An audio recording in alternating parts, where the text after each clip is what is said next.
ሰላም ጤና ይስጥልን ክቡራትና ክቡራን የቻናላችን ቤተሰቦች መካከለኛው ምስራቅ ምድር ለዘመናት አይታው በማታውቀው እጅግ አስፈሪ ወታደራዊ ግጭት ውስጥ እየነደደች ትገኛለች። ዛሬ ምሽት የታየው ክስተት የቀጠናውን ጂኦፖለቲካዊ መልክ ብቻ ሳይሆን የሰውን ልጅ የሰላም ተስፋ ጭልጭል እንዲል አድርጓል።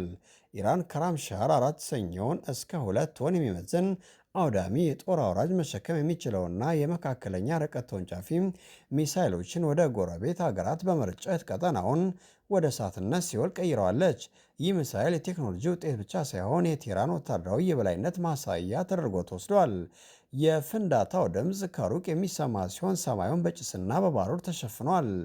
የጥቃቱ ቀዳሚ ሰለባ የሆነችው ኩዌት በአሁኑ ሰዓት በታሪክ ታይቶ የማይታወቅ ሰብአዊ ቀውስ ውስጥ ትገኛለች። የኢራን ሚሳይሎች በኩዌት የሚገኝ ግዙፍ የውሃ ማጣሪያ ተቋማትና የኤሌክትሪክ ኃይል ማመንጫዎችን አመድ አድርገውታል። በሚሊዮን የሚቆጠሩ ንጹሐን ያለ ውሃና ያለ መብራት በከፍተኛ ስቃይ ውስጥ የሚገኙ ሲሆን ከተማዋ በጭስና በተበከሉ የአየር ተውጣለች። ሆስፒታሎች በቆሰሉ ሰዎች ተሞልተዋል። የነፍስ አድን ሰራተኞችን ፍርስራሹ ለማንሳት ሌት ተቀን እየታገሉ ይገኛሉ። ይህ ጥቃት ንጹሐንን ያነጣጠረ ነው የሚል ብዙዎችን ያስቆጣ ሲሆን የኩዌት መንግስትም ዓለም አቀፍ እርዳታ እንዲደረግለት ተማጽኗል። ከዚህም በላይ የዓለም የንግድ መስመር ላይ ወሳኝ በሆነው የሆርሙዝ የባህር ወሽመጥ ላይ ሁለት ግዙፍ የነዳጅ ጫኝ መርከቦች ላይ ታላቅ እሳት መነሳቱን የኢራን አብዮታዊ ዘበኛ በኩራት አውጇል። ይህ ማለት የዓለም ነዳጅ አቅርቦት ተቋርጧል፣ የዋጋ ግሽበቱም የዓለም ኢኮኖሚ አንቆ ሊገለው ጥቂት ሰዓታት ብቻ ቀርተውታል። የየመኑ ሁቲዎች በሳውዲ አረቢያ ላይ የባህር ማዕቀብ ማወጃቸው ደግሞ ግጭቱ ከመሬት አልፎ ወደ ባህር መዛመቱን አረጋግጧል። የአክሲዮን ገበያዎች በከፍተኛ ሁኔታ እየወደቁ ሲሆን የነዳጅ ዋጋም በታሪክ ታይቶ በማይታወቅ ደረጃ ሊጨምር እንደሚችል ተተንብዮአል። በዋሽንግተን በኩል ፕሬዚዳንት ዶናልድ ትራምፕ በታሪክ ታይቶ የማይታወቅ ጠንካራ ወታደራዊ እርምጃ መጀመራቸውን አውጀዋል። ባለፈው አንድ ሳምንት ውስጥ ብቻ በዮርዳኖስ በኩዌትና በባህሬን የሚገኝ የአሜሪካ የጦር ሰፈር ላይ በተሰነዘረ ጥቃት 3 የአሜሪካውያን ወታደሮች ሲገደሉ ከ100 በላይ የሚሆኑት ደግሞ በከባድ ቁስል ላይ ይገኛሉ። ፕሬዚዳንት ትራምፕ ለቴህራን በላኩት መልእክት ለእያንዳንዱ የፈሰሰ አሜሪካዊ ደም ኢራን በሺህ እጥፍ ዋጋ ትከፍላለች ሲሉ ዝተዋል። አሜሪካ ለ10 ተከታታይ ቀናት የቦምብ ናዳ ስትወርድ የቆየች ቢሆንም አሁን ግን የጠላትን ራዳር እና የአየር መከላከያ መቆጣጠር የሚችሉትን ኤፍ-16 የተሰኙ ገዳይ ተዋጊ ጀቶችን አሰማርታለች። ይህ ማለት አሜሪካ ወደ ሙሉ ወታደራዊ ወረራ ለመግባት ኢራን ከጀርባ ሆነው የሚዘውሩት እጃውን ተቀይሯል። ባለፈው መጋቢት ወር አባታቸው ከተገደሉ በኋላ ሚስጥራዊው ሙታጅባ ካሚኒ የኢራን አዲሱ ጠቅላይ መሪ በመሆን ስልጣን መያዛቸው ተረጋግጧል።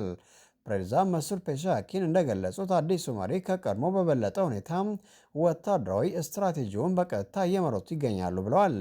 ለዚያም ማሳያው ኢራን በታሪክ ለመጀመሪያ ጊዜ በባህሬን የሚገኘውን የዓለማችን ግዙፍ የቴክኖሎጂ ተቋም የሆነውን የአማዞን የመረጃ ማዕከል በሚሳይል መምታቷን ማወጇ ነው። ይህ ማለት ጦርነቱ ወታደራዊ ተቋማትን ብቻ ሳይሆን የዓለምን ዲጂታል ሕይወትና የኢኮኖሚ መሰረት ኢላማ ማድረጉን ያሳያል ተብሏል። ነገሩን ይበልጥ የሚያስፈራው ደግሞ የቻይና ወታደራዊ ቴክኖሎጂ በኢራን እጅ መታየቱ ነው። ኢራን አሜሪካ ካሏት ማንኛውም የመከላከያ ጋሻዎች በላይ በፍጥነት መጓዝ የሚችለውና የድምፅን ፍጥነት በ5 እጥፍ የሚቀድመውን የቻይናውን ዲኤፍ-17 ሃይፐርሶኒክ ሚሳይል ታጥቃለች የሚሉ መረጃዎች ወጥተዋል።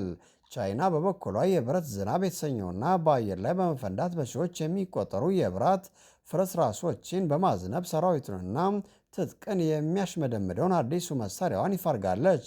ዶናልድ ትራምፕ ታይዋንን ለመከላከል 9500 ማይል ርቄ አልሄድም ማለታቸው ቻይናና ኢራን በጋራ በመሆን የአሜሪካን ዓለም አቀፍ የበላይነት ለመገርሰስ ወርቃማ ድል ሰጥቷቸዋል።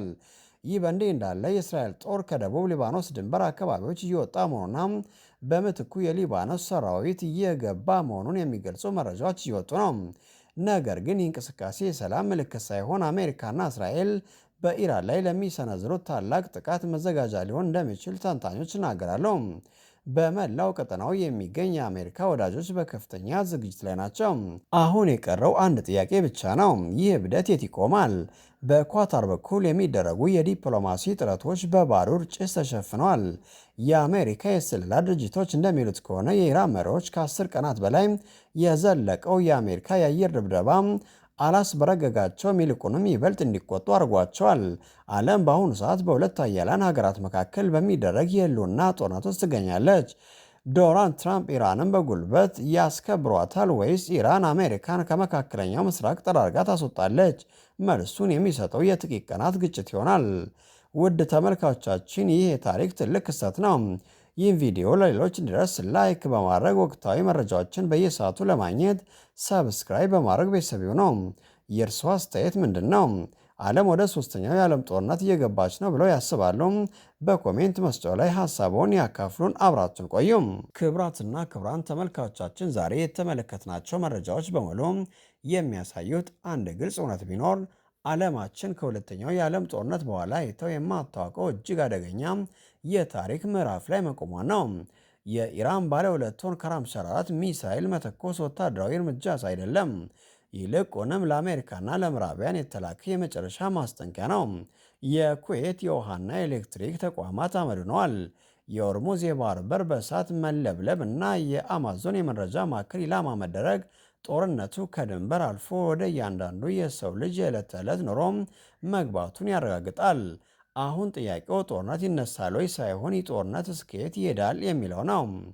በአንድ በኩል ፕሬዚዳንት ዶናልድ ትራምፕ የብረት ክንዳቸውን ተጠቅመው ኢራንን ወደ ድርድር ጠረጴዛ ለመጎተት ወይም ሙሉ በሙሉ ለመደምሰስ ጀቶችን እያሰማሩ እንደሆነ እየተናገረ ነው።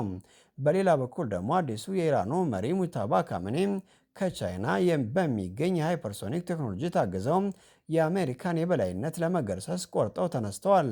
ይህ የቴክኖሎጂ የፖለቲካና የኃይል ሽኩቻ መላውን ዓለም ወደማይቀረው ጥፋት እየመራው ይሆን ወይንስ ከጀርባ የሚደረጉ የዲፕሎማሲ ጥረቶች በስተመጨረሻ ሰላምን ያመጣሉ?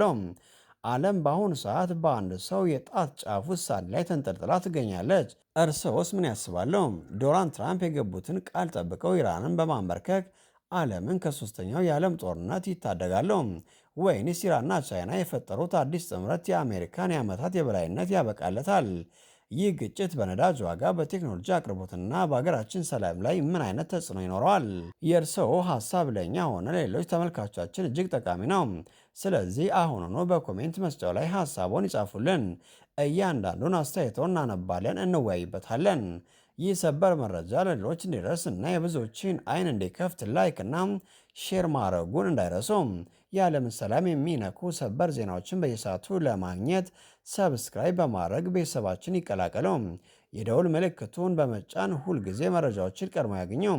መረጃ በሌለበት ዓለም ውስጥ መረጃ ማግኘት ትልቅ ጥንካሬ ነው። አብራችሁን ስለቆያችሁ ከልብ እናመሰግናለን። እኛ ሁልጊዜም እውነትን እንተነትናለን፣ መረጃዎችን አጣተን በቅርበት እናደርሳቸዋለን። በመካከለኛው ምስራቅ የሚከሰቱ አዳዲስ ለውጦችን በንቃት እየተከታተል እንመለሳለን።